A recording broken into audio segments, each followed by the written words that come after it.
Bonsoir à tous et à toutes et bienvenue dans cette nouvelle rencontre Un endroit où aller, où ce soir nous prenons la direction de Londres puisque nous recevons Diana Evans pour la sortie en poche, il est sorti le 4 février, de son roman Ordinary People aux éditions Pocket. Pour l'interroger, nous retrouvons Isabelle Lemarchand de la librairie française La Page à Londres.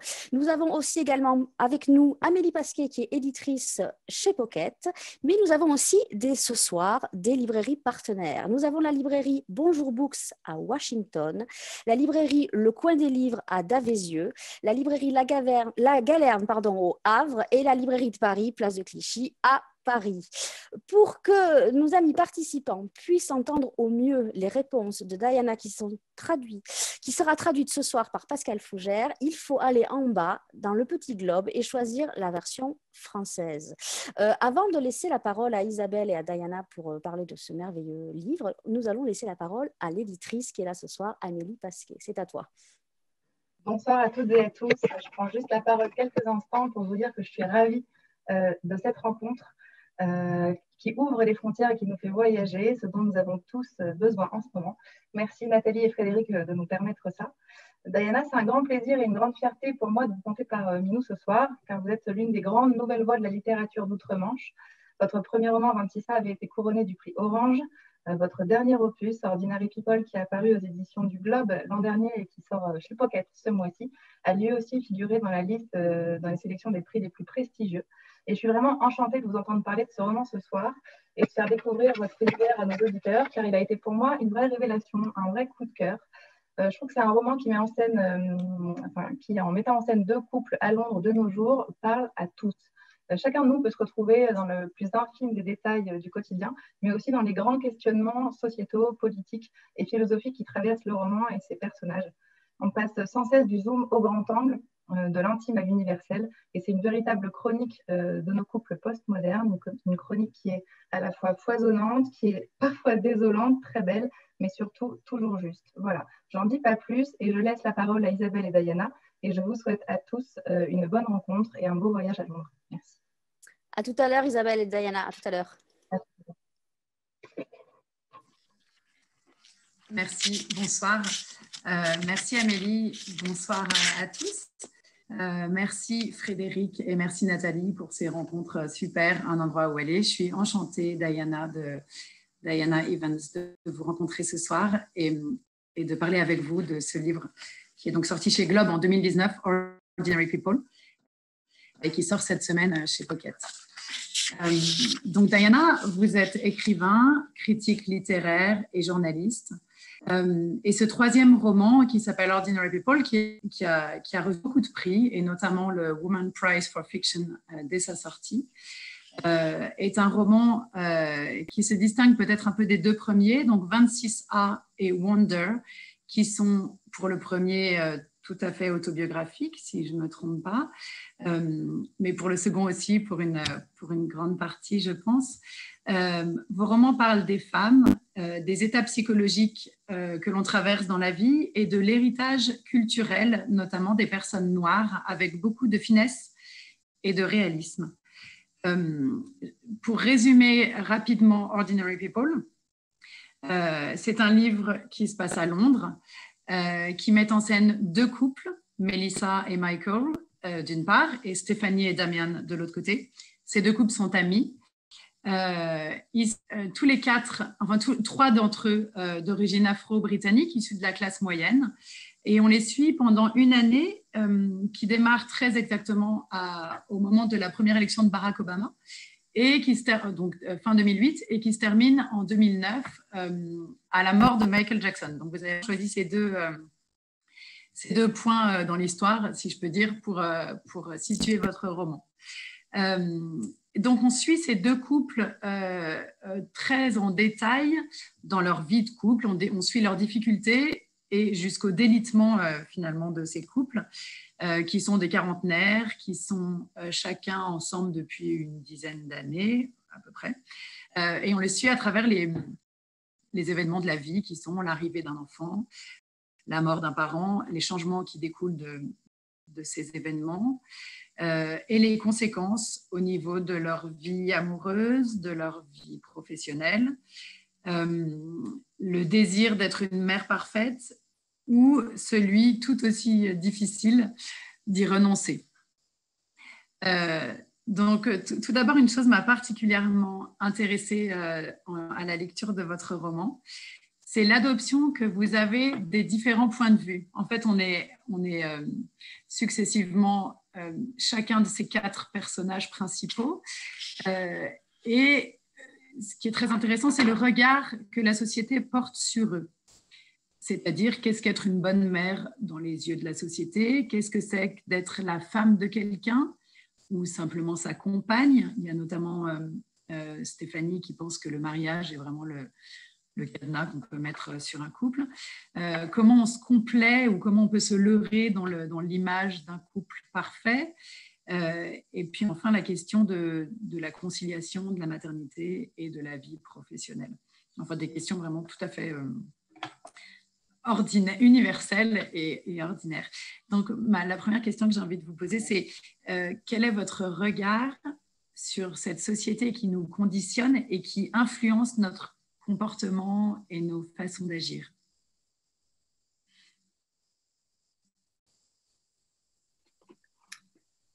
Well, I think that the kind of environment and Alors, je dirais en fait que la société dans laquelle vivent mes personnages, c'est un monde contemporain. Je voulais écrire un portrait en fait des Londoniens noirs, hein, et je voulais spécifiquement parler de l'expérience de la maternité et de l'impact que ça a sur l'identité d'une femme dans un contexte contemporain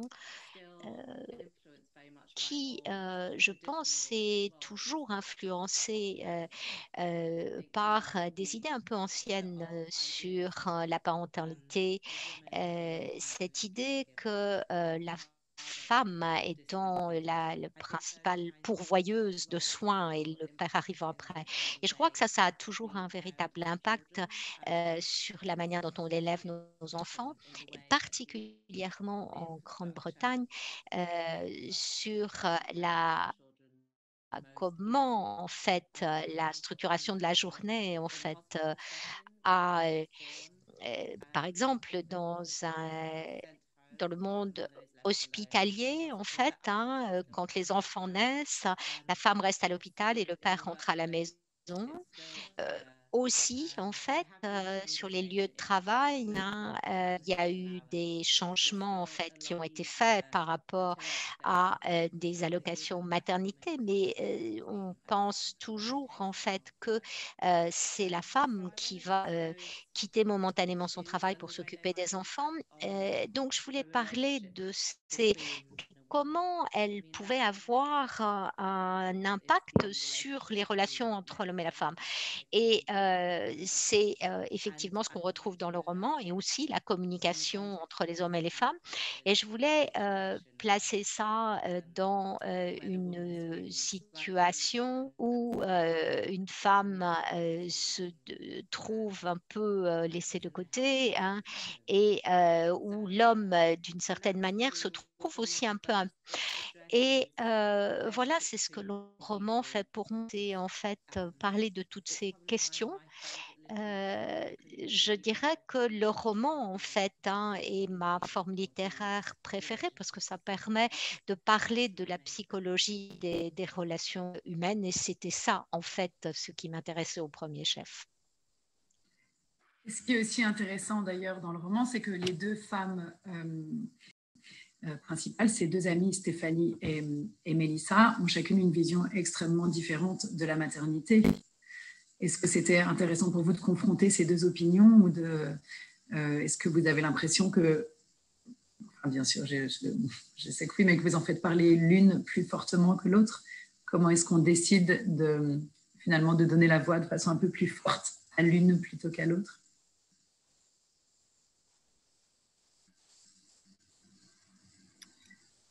yeah, well, I was addressing motherhood. Alors, c'est vrai que j'avais plusieurs angles d'attaque pour parler de la maternité, hein. Et j'étais très influencée par des situations réelles que je pouvais voir autour de moi, parmi les gens que je connaissais, mon cercle d'amis, des femmes avec lesquelles je suis allée à l'université, des membres de ma famille, hein, des cousins, des sœurs. Il y a effectivement toute une palette d'attitudes dans la manière dont on appréhende la maternité. Et je crois que si on donne en fait des versions extrêmes de tout ça, hein, c'est-à-dire la mère ambivalente, celle qui, d'une certaine manière, est un peu rétive à l'idée d'épouser complètement le rôle maternel. Et je crois que effectivement, l'autre extrême, c'est cette femme qui veut absolument épouser en fait ce rôle de on va dire la pourvoyeuse de soins principale. Et je connais des femmes comme ça, hein. Et ces différentes manières d'être, en fait, sont toutes parfaitement valides, hein, valables. Et je crois que voilà, on est un peu tiré vers effectivement des visions, des catégories vers lesquelles on est plus tenté ou tiré. Mais Stéphanie, elle est vraiment elle-même, c'est-à-dire que c'est une femme qui n'est pas du tout ambivalente, elle veut être mère, elle s'identifie pleinement en fait, hein, avec son rôle de mère. Et dans le contexte contemporain et dans le monde contemporain du féminisme, on a un peu l'impression que Stéphanie est une espèce de relique, hein, des temps anciens. Mais je crois que si on parle de la maternité et de l'identité féminine, c'est à nous de choisir qui on veut être sans restriction, en fait. D'accord. C'est vrai. Et en fait, on peut aussi avoir en chacun de nous une de ces deux femmes finalement qui cohabitent. Au-delà de la maternité, vous avez souhaité dans votre roman décrire une tranche de vie donc, des couples en général, mais particulièrement chez les personnes noires, je dis les black people, chez les personnes noires, en les sortant d'une question politique et sociale, comme c'est souvent le cas, ou en tout cas comme ça peut être la façon dont elles sont souvent représentées, en annonçant, en prenant le parti, enfin, en tout cas en prenant cette réalité, qu'ils sont dans une problématique universelle de couple.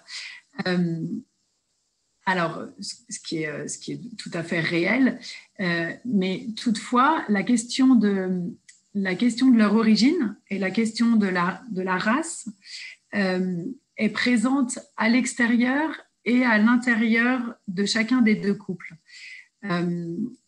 Je précise, mais dans l'un des cas, donc, il y a un couple où il y a donc, Stéphanie qui est vraiment, on sent qui est britannique pur jus, qui a épousé Damian, qui est noir, et puis Melissa et Michael, qui sont elle métisse et lui noir. On sent que chacun ont des fantômes, des préjugés, des idées différentes par rapport à leur origine, à leur passé, en fait, et à leur couleur. En détail, on sent qu'il y a des questions avec les enfants. Donc, il y a celui qui dit « je veux que mes enfants soient élevés dans un environnement qui leur ressemble » ou au contraire, est-ce qu'on veut les mettre dans un environnement qui soit la countryside totale anglaise et beaucoup plus uniformisée. Il y a Michael et Damian qui vont dans un bar, et ça m'a paru extrêmement incroyable, mais en fait tout à fait réel, qui vont dans un bar et qui font demi-tour en se disant on va être les seuls noirs dans ce bar, donc on change de place. Michael qui va à un séminaire et qui se dit je vais être sûrement le seul noir dans ce truc ce soir. Il y a plein de toutes ces allusions, comme si c'est à la fois quelque chose d'universel et en fait qui est extrêmement, et qui est aussi une vraie question dans le quotidien. Est-ce que vous pouvez nous parler un peu de ça et de comment cette importance est venue là dans votre roman?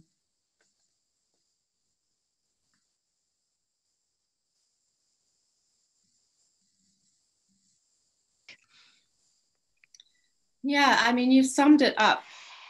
Vous avez résumé très bien en fait mes intentions qui était de créer une image d'une expérience noire et d'une vie noire, mais en les présentant de manière très universelle, avec des thèmes universels qu'on pouvait tous partager, et en même temps en essayant de regarder aussi la spécificité qui était le quotidien d'une personne noire dans un pays occidental. Donc, à un moment donné où vous êtes d'une certaine manière confronté à une certaine marginalisation, à une certaine mise en minorité, et c'était parler aussi de cet héritage noir, mais pas que. Ça avait à voir avec vouloir montrer la réalité de cette expérience noire et en la présentant de manière très ordinaire. La manière dont les expériences noires et les vies noires ont été montrées était effectivement beaucoup à travers un contexte social et politique. On ne les voit pas très souvent vivre des vies ordinaires en étant dans leur entourage, voilà, en étant loin en fait de ces grandes questions, de ces grandes thématiques. C'était l'intention qui était là et j'ai été influencée par beaucoup d'écrivains que je lisais à ce moment-là et qui donc décrivaient en fait des moments très ordinaires. Je lisais Richard Yates qui a eu beaucoup d'impact sur moi. Et j'avais le sentiment que j'essayais d'écrire une adaptation de son livre Vote révolutionnaire. Il y avait aussi John Updike qui parle en fait des écrivains aussi noirs américains blancs qui parlaient de leur vie quotidienne, de l'éducation des enfants. Et c'est ce qui m'a le plus intéressée. Et j'avais aussi la certitude que c'était une littérature que nous n'avions pas, en fait, en tout cas dans la communauté que je pouvais connaître. Donc, j'avais le sentiment que c'était intéressant de donner un matériau comme ceci à lire. Et je me disais que d'une certaine manière, des gens comme moi ne pouvaient peut-être pas se sentir représentés, ils ne pouvaient pas sentir une connexion avec la littérature qu'ils lisaient ou trouver une connexion avec d'autres vies, en fait. Voilà, donc c'est effectivement ce dont traite le livre principalement, je crois. D'accord.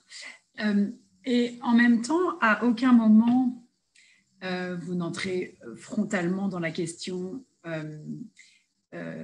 du racisme ou en tout cas d'un quotidien, de l'épreuve du racisme au quotidien. Est-ce que, je fais une petite question qui est une parenthèse, on ne va pas faire un débat politique, mais est-ce que vous pensez que le racisme a évolué en Grande-Bretagne? En fait, je dis ça aussi parce que le père de Damian, par exemple, est arrivé, lui, en Angleterre il y a 50 ans et s'est vraiment confronté s'est vraiment battu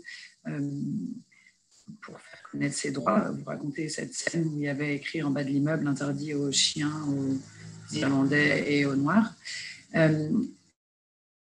Est-ce que vous pensez que le racisme a évolué en Grande-Bretagne dans le contexte politique actuel?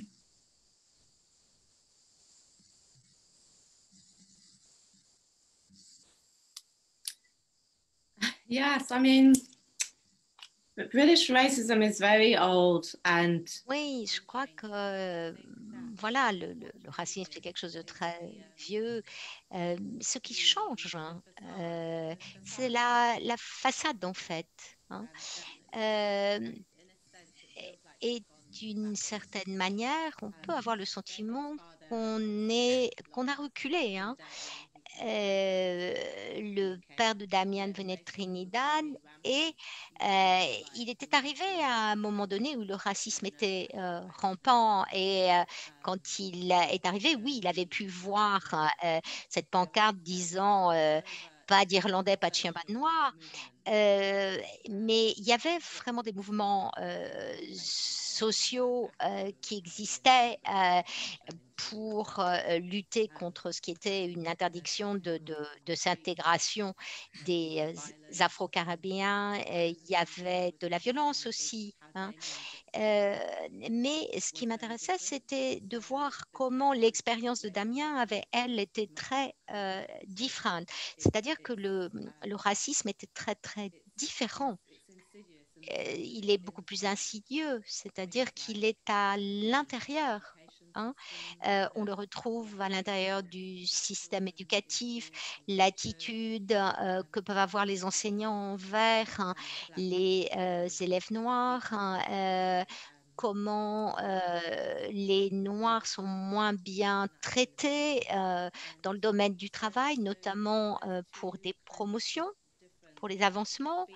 Et donc, évidemment, ça donne un ressenti différent de ces époques. Mais je dirais que aujourd'hui, le racisme est presque plus euh, commun, en fait, notamment avec le Brexit. Hein. Comment l'extrême droite et les extrémistes aussi comment Trump s'est comporté et puis la prévalence du parti Tory conservateur en Grande-Bretagne. Euh, donc, on a vraiment le sentiment d'un retour en arrière.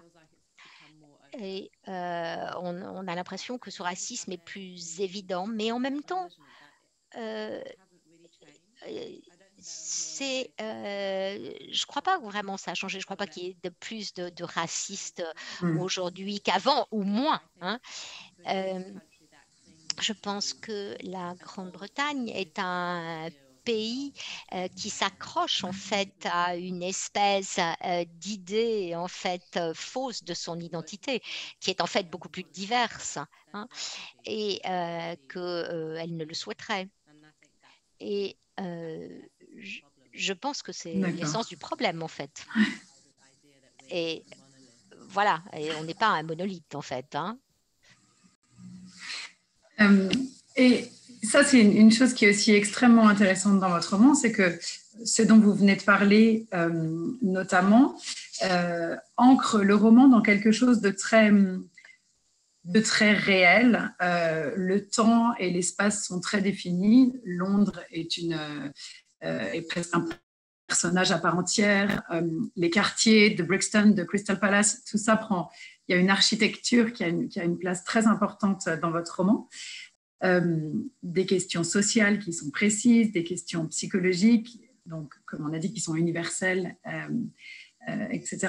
Et pourtant, survient en fil conducteur dans votre roman ce qu'on appelle en littérature et en art le réalisme magique, c'est-à-dire qu'il y a tout à coup, il y a de la magie dans votre roman, ou peut-être du paranormal, je ne sais pas comment je pourrais expliquer plus en détail ça, mais et notamment, on voit ça quand Melissa et Michael emménagent dans cette maison, où les précédents propriétaires ont l'air de dégager quelque chose d'un peu particulier, notamment la petite fille qui y habite.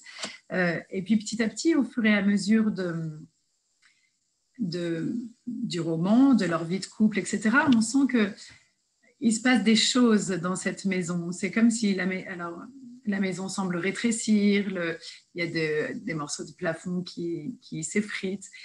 Je me suis posé plusieurs questions en fait. Est-ce que la maison représente le couple de Melissa et Michael? Est-ce qu'elle s'effrite en même temps que leur couple, que leur vie de couple?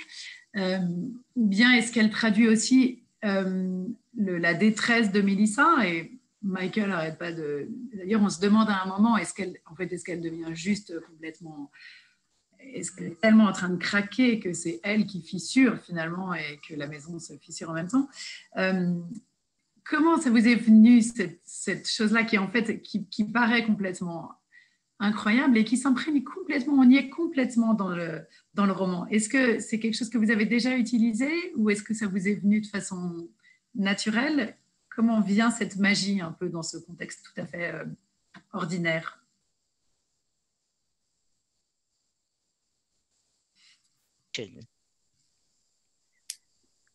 And yeah, it's always there in all of my writing, actually. Je dirais que dans tous mes livres, en fait, il y a ça, hein, il y a toujours une autre dimension qui, à un moment donné, existe parce que j'ai toujours le sentiment que la simple réalité n'est pas suffisante, hein.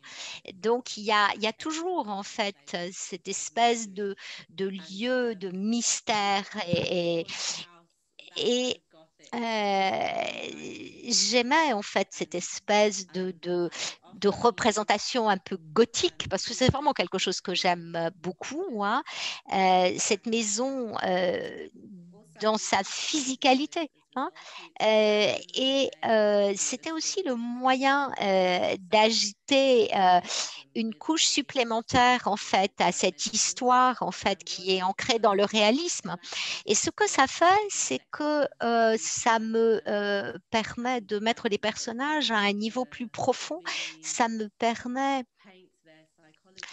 de dépeindre leur psychologie d'une manière beaucoup plus intéressante et de lui donner un caractère presque pictural, en fait, hein, parce que je viens d'un pays où effectivement ce côté réalisme magique existe, ou ce surréalisme existe. Ça a été vraiment difficile parce que en fait, ce livre m'a pris très longtemps, 7 ans, et une partie du problème, c'était que quelquefois, j'étais pas sûre, en fait, est-ce que j'écrivais en fait une histoire de fantôme ou est-ce que c'était un portrait social de Londres, en fait. Et pendant très longtemps, je me suis promenée entre les deux jusqu'à ce qu'à un moment donné, voilà, je me battais entre ces deux décisions. Puis à un moment donné, je me suis dit de faire le choix entre les deux. Les deux peuvent coexister. Et je pense que voilà, il faut prendre des risques quand on écrit. Et j'avais le sentiment que cette maison presque hantée était un risque. J'étais pas vraiment sûre comment elle est, mais j'ai suivi en fait mon cœur et puis les personnages et effectivement, voilà, au moment où il y a cette scène où la maison, on a presque l'impression qu'elle se fonde, et effectivement, ça correspond à ce délitement de la relation amoureuse, tout autant que le délitement de l'état psychologique en fait de Mélissa, comment sa structure même est presque revue, et ça, d'une certaine manière, ça me facilitait les choses pour raconter l'histoire. J'adore en fait le mélodrame, et du coup, j'ai trouvé que ce moment-là était très très excitant pour moi.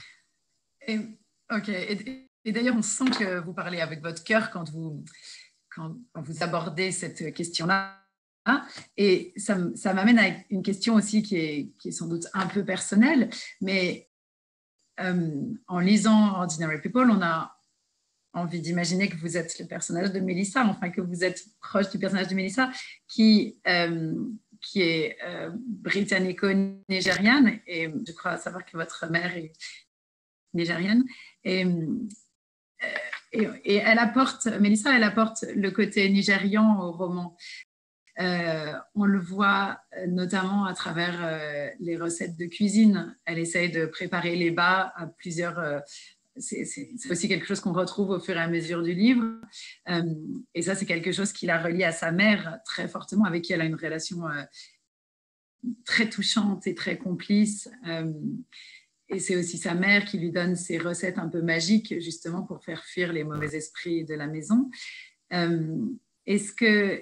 Quelle est la part de votre mère, si je peux dire ça? Est-ce que votre mère est une grande source d'inspiration, ou quelle place prend le Nigeria, où je sais que vous avez habité quand vous étiez plus jeune?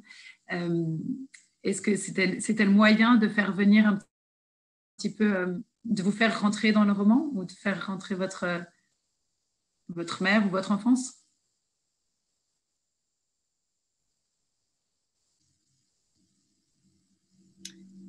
Yeah, it is a way of, I guess it is a way of Oui, je suppose que c'est une manière d'explorer ma relation au Nigeria. Je suis née en Grande-Bretagne, mais j'ai une relation très proche avec ma mère, et en même temps, il y a une certaine distance, il y a une certaine frustration, je dirais. À chaque fois que je suis avec ma mère, je la vois comme ma muse.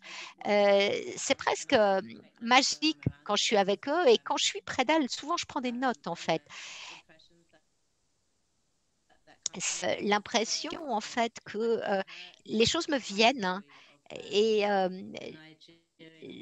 je trouve que voilà, il y a cette histoire en elle de ces femmes qui ont émigré du Nigeria et qui ont passé la majeure partie de leur vie, femmes britanniques, mais qui en même temps vit encore au Nigeria d'une certaine manière, est une manifestation vivante du Nigeria.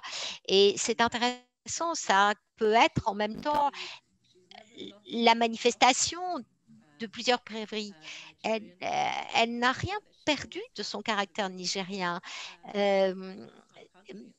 mais en même temps, elle a perdu son pays. Et je trouve que ça, c'est un paradoxe qui est tout à fait intéressant, et c'est quelque chose de fascinant pour mon travail d'écrivain. J'essaye bien sûr de m'inspirer beaucoup des expériences personnelles, mais pour moi, la réalité, c'est la source de la fiction, en fait. C'est le début de la fiction. En fait, c'est quelque chose qui va amener des scénarios. Il y a cette fascination, en fait, hein, que je peux ressentir pour ces gens. Et c'est ça qui m'amène, en fait, vers un espace fictionnel. Et une fois que je suis, en fait, dans ce territoire de la fiction, je peux utiliser le matériau que d'une certaine manière ces gens m'ont donné. Et c'est ce que j'ai fait d'ailleurs en fait. Et il y a dans ce livre-là comme dans les autres, particulièrement pour le personnage de Damien par exemple, il y a des connexions personnelles. J'essaie de donner en fait les différents éléments de la personnalité que je peux avoir en moi. Et tout ça, ça donne en fait quelque chose avec lequel je peux jouer, quelque chose que je peux explorer, et je peux explorer des idées, je peux explorer des relations qui m'intéressent. Mais à partir du moment où ce matériau devient de la fiction, qu'il y ait une distance en fait entre la réalité et la fiction, là, ça devient nécessaire. D'accord. Alors, il y a autre chose que vous explorez en fil conducteur dans votre roman et que je trouve assez génial, c'est la musique. En fait, on suit pendant tout votre livre, on suit notamment l'album de John Legend, dont toutes les chansons racontent des épisodes de la vie de couple qui parlent beaucoup aux protagonistes. Comment est venu... Alors, ça vient comment? C'est-à-dire, est-ce que vous écrivez en musique et est-ce que vous êtes inspiré de la musique que vous écoutez? Ou est-ce que c'est carrément la musique de John Legend qui vous donne aussi qui donne du sens un peu à l'histoire? Comment se mélangent la littérature et la musique?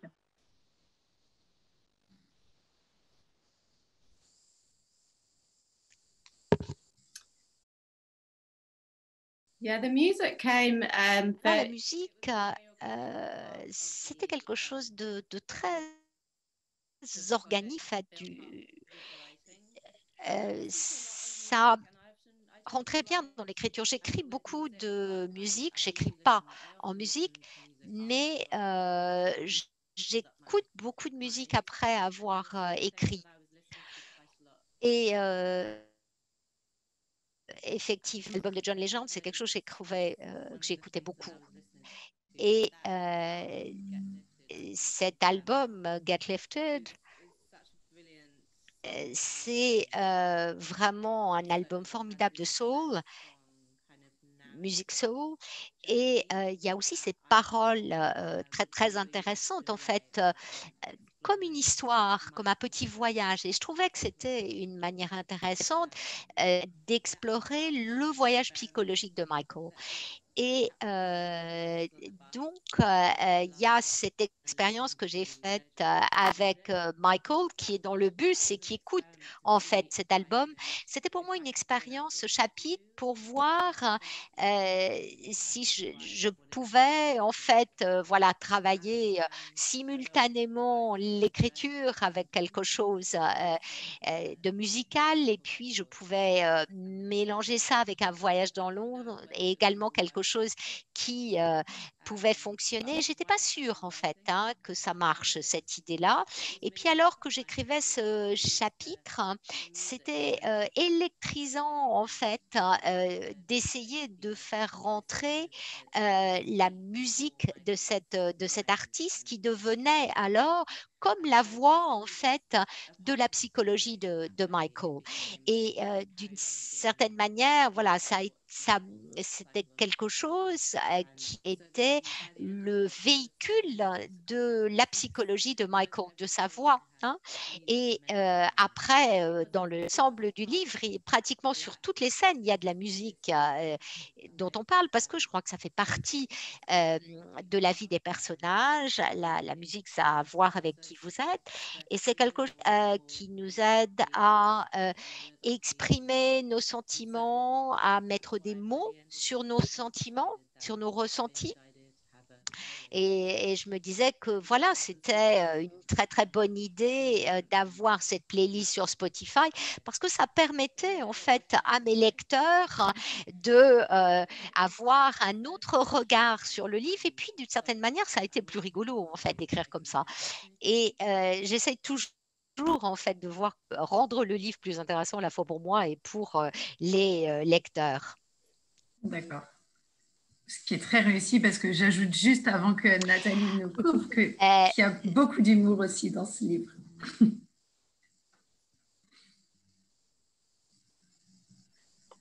Yes. Tout à fait, oui. Je ne coupe jamais les libraires qui sont en train de parler, Isabelle. Je remontre le livre de Diana. Il est là. La première question que je voudrais poser à Diana, c'est pourquoi, est-ce que c'est une volonté de sa part que le titre ne soit pas traduit? Il est très beau, hein, dans la version poche et française.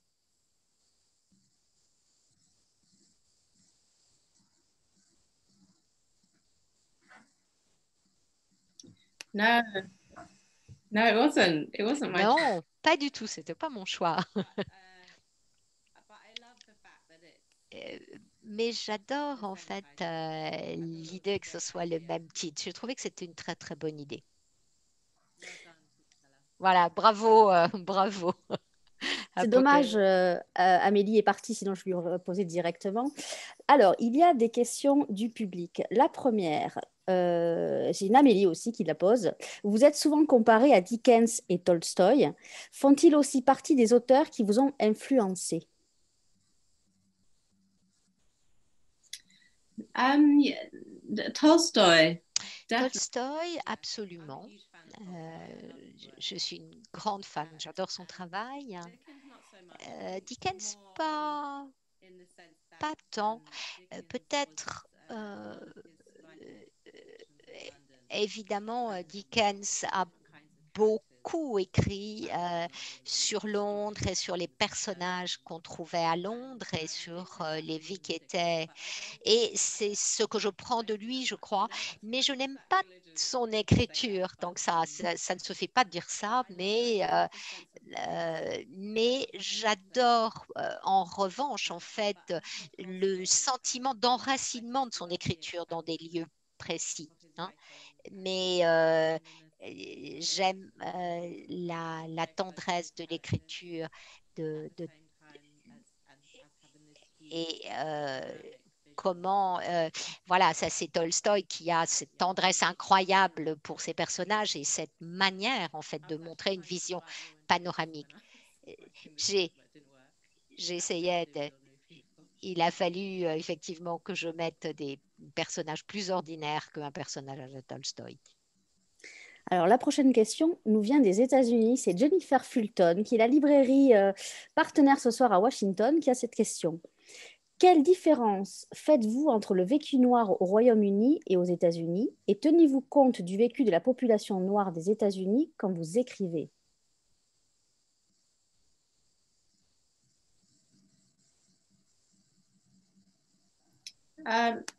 Well, not really. Pas vraiment, non. Pas spécialement, en fait. J'écris sur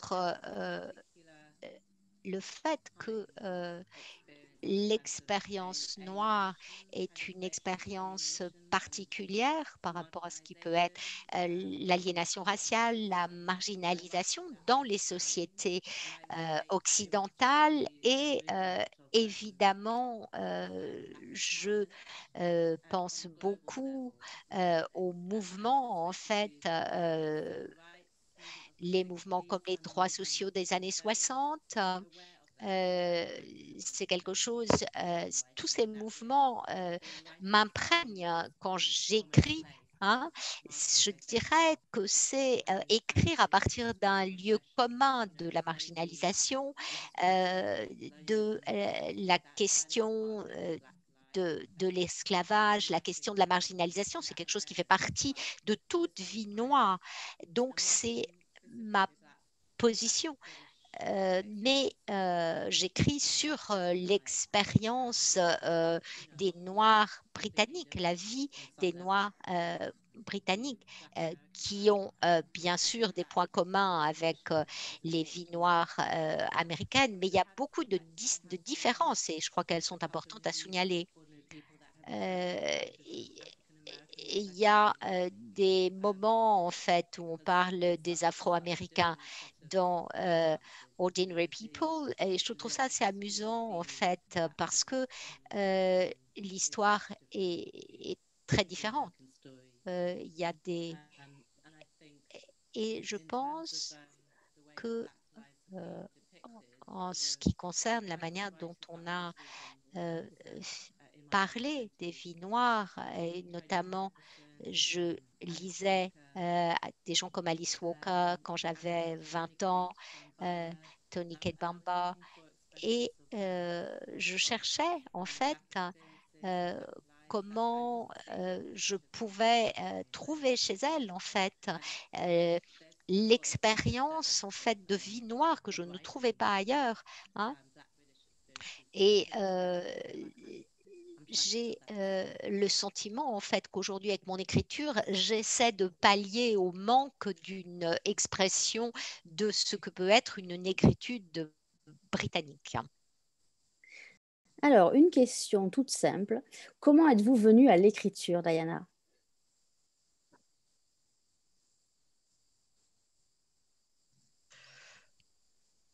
Well, I started writing when I was... Alors, j'ai commencé à écrire quand j'étais adolescente. J'avais un journal intime parce que j'avais beaucoup trop d'idées en fait dans ma tête. J'avais besoin de les mettre sur le papier.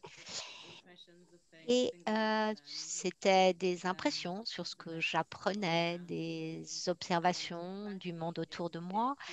Et graduellement, c'est devenu de la poésie, pardon. Et après, je jouais avec la langue. Et puis, plus je lisais, plus j'écrivais. Et je n'avais pas en fait l'ambition de devenir écrivain. C'est quelque chose qui s'est imposé naturellement, hein. Et c'était vraiment ça en fait, l'idée d'avoir ce besoin en fait de noter toutes ces pensées qui étaient bien trop nombreuses dans ma tête. Voilà, bah maintenant c'est devenu mon métier. Alors, justement, comme c'est votre métier, est-ce qu'en ce moment, vous êtes en train d'écrire un nouveau roman? Et si vous voulez y répondre, quelle est la thématique principale? Sauf si vous ne voulez pas y répondre, bien sûr.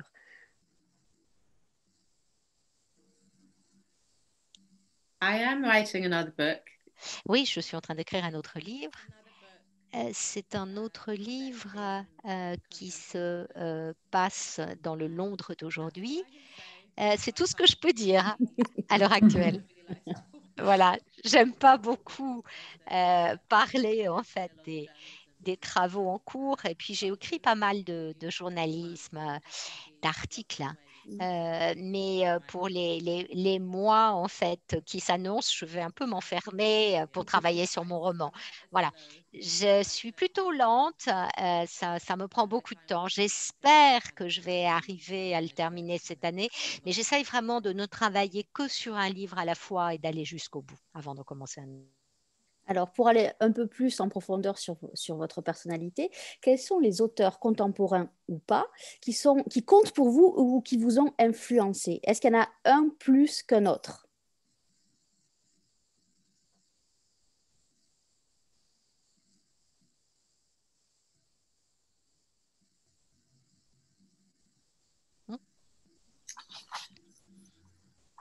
Yeah, I mean, there's so many. Il y en a tellement. Il y a tellement d'auteurs, d'écrivains. Alice Walker a été très importante pour moi. Euh, Ça a été l'un des premiers auteurs, en fait, hein, qui m'a permis de réaliser que j'étais beaucoup plus intéressée dans les mots que je ne le pensais au départ. Il y a aussi John Updike. J'ai des problèmes, je dirais, sur certains aspects de son travail, hein.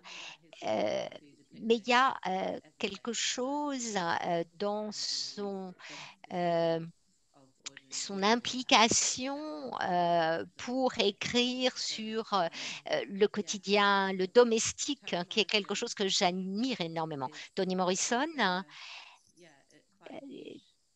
évidemment, a eu une très grande influence sur moi en ce qui concerne la manière dont elle écrit sur la race et comment elle arrive dans son travail à rentrer dans le cœur des vies noires et comment elle arrive à s'affranchir du regard blanc. Et c'est vraiment quelque chose en fait avec lequel je suis très liée et j'ai vraiment le sentiment en fait que j'utilise quelque part le même point de vue pour rentrer dans ces vies noires ordinaires. Euh, J'adore aussi beaucoup Laurie Moore, hein. J'aime beaucoup de nouvellistes, hein, beaucoup d'auteurs de nouvelles américains, Grace Paley, Alice Smith. Voilà, j'adore son travail, une écrivaine écossaise. Il y a trop d'écrivains pour arriver à tous les mentionner. Alors, je vais essayer de ne pas écorcher le nom. Donc, c'est Marie qui pose la question. Est-ce que vous connaissez Chimamanda Ngozi Adichie, je ne sais pas comment on prononce, qui a écrit à propos du Nigeria et de la guerre civile. Elle est afro-américaine et elle vit, je crois qu'elle vit au Nigeria. Est-ce que vous la connaissez? Yes, she's a Nigerian writer. Oui, c'est une auteure nigériane qui a immigré aux États-Unis et j'adore son roman alors je vais l'écorcher moi, Of the Yellow Sun, et je pense que c'est une autrice formidable. Hein. C'est le livre qui m'a fait comprendre une guerre. Et ça m'a fait penser à l'expérience de ma mère, hein, cette guerre du Biafra que je n'avais pas comprise comme ça. Et je pense que c'était vraiment une manière intéressante de mettre une histoire dans un contexte historique. Et c'était aussi une manière de rendre ça très visuel. C'est aussi une femme absolument délicieuse. Est-ce que vous lisez des auteurs français? Do you read French authors? Oops. Do you... Oh, no, I don't really. Pas vraiment, en fait. Voilà, j'ai toujours envie de le faire, mais je me dis qu'il faut que je le fasse, mais je ne l'ai pas encore fait, non, pas encore. Voilà, Simone de Beauvoir. Il y en a peut-être quelques autres, mais je n'ai pas de nom pour l'instant. Si vous avez des recommandations, je suis preneuse. On vous fera, Isabelle se chargera de vous faire des recommandations. Ouais. En tout cas, il y a plein de messages. Oh, yes, please. Yeah, I'd love that. S'il vous plaît, Isabelle. Il y a plein de messages en disant qu'ils ont découvert ce soir une auteure qu'ils ne connaissaient pas et qu'ils vont s'empresser d'aller en librairie pour aller chercher Ordinary People, qui est sorti chez Pocket le 4 février. Avant de vous laisser le mot de la fin, Diana, je vais remercier chaleureusement Isabelle Le Marchand d'avoir mené à bien cet entretien. Je vais remercier aussi nos librairies partenaires qui nous écoutent. Je sais qu'elles sont là, parce qu'il y a Béatrice de la librairie de Paris qui nous écoute. Il y a Jennifer Fulton de la librairie Bonjour Books à Washington qui est là. Saluer Françoise Gaucher de la librairie Le Coin des Livres. Et alors, je n'ai pas de nom de libraire pour La Galerne au Havre, mais je sais qu'ils nous suivent aussi. Remercier très chaleureusement Pascal Fougère pour la traduction simultanée, pas si évidente, et j'essaye de parler lentement, Pascal, je le jure. Dire que demain, nous faisons une petite pause et qu'on se retrouve jeudi à 19h dans l'univers de la forêt, parce que nous allons parler de Eden avec Monica Sabolo, qui vient de sortir au livre de poche. Demain, on vous mettra la version traduite sur la page Facebook. Diana, je vous remercie beaucoup d'avoir été là ce soir et je vous laisse le mot de conclusion.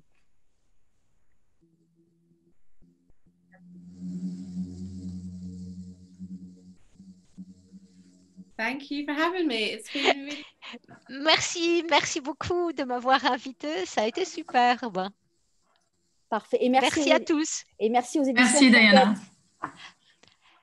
Merci à tous. Bonne soirée et encore un grand merci aux éditions Pocket.